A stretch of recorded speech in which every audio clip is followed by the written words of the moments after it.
It was the kind of wedding announcement that makes you hold your breath, not because of the love story or the engagement ring or the speech, but because somewhere deep inside, you know that something's not right.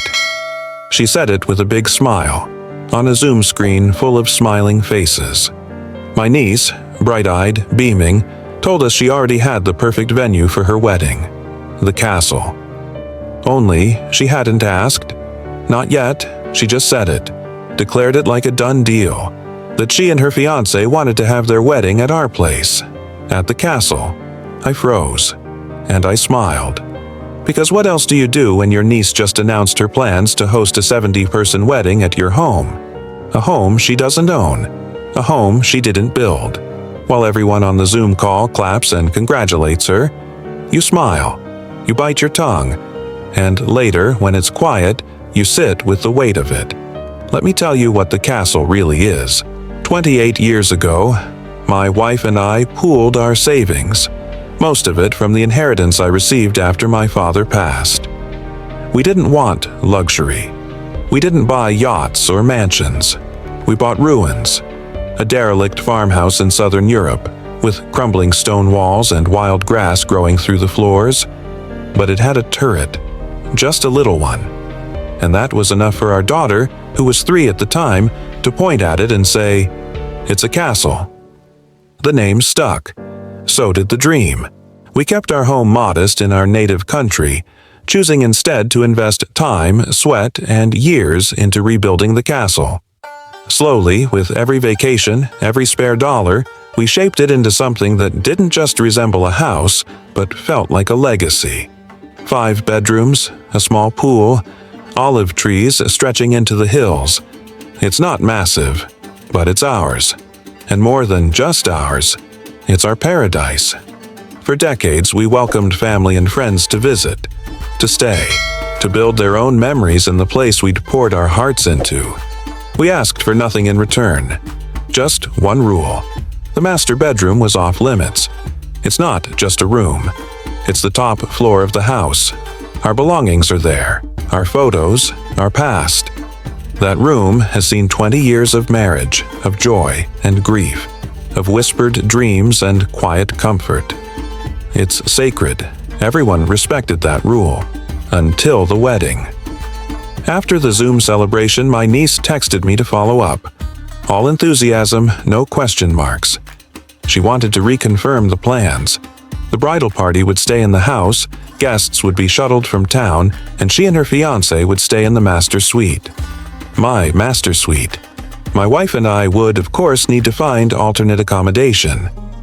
I didn't respond immediately. I slept on it.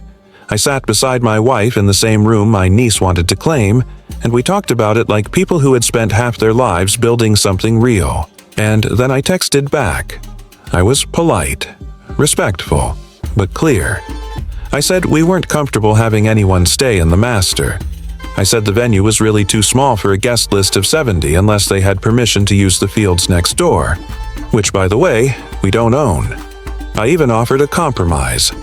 Cut the guest list to 25 and stay on site, or keep the 70 guests and get the proper permits and insurance to use the neighboring land. We even offered to host the rehearsal dinner for close family.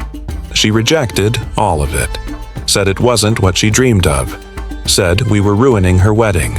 Then my sister called, said I was selfish, that the castle was family property, that since it was bought with inheritance money, it belonged to all of us. Let me be clear, it wasn't her inheritance, it was mine. And more than that, it wasn't the money that made the castle. It was the decades of sacrifice, of missed vacations, of years spent fixing broken stone and rusted pipes.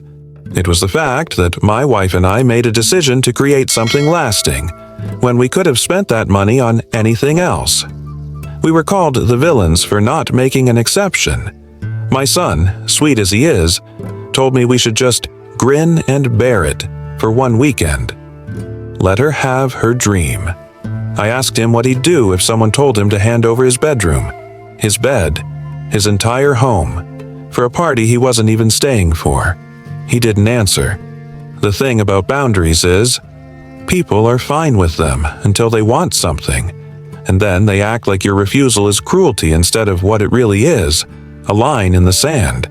It wasn't just about the bedroom, it was about the assumption, the casual entitlement, the idea that our home was a free venue, that our privacy was optional, that our presence was inconvenient, that we, the people who built the castle, were expected to leave it, so others could play make-believe for a day.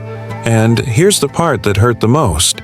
I think she genuinely believed she was owed it, because it had always been there, because we had always said yes, because we'd made something beautiful and shared it, and never once reminded anyone of what it cost.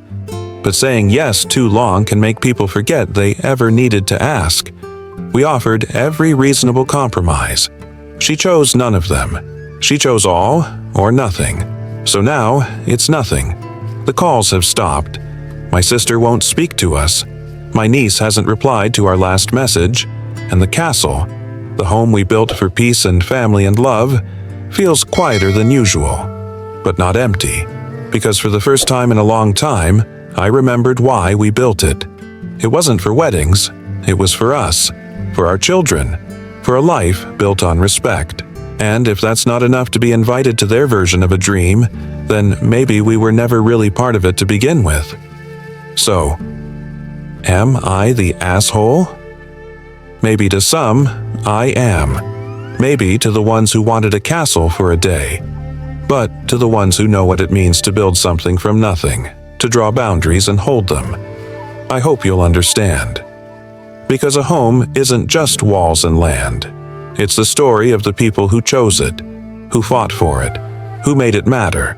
And sometimes the hardest thing in the world is saying no to someone you love, even when it's the only answer that's true.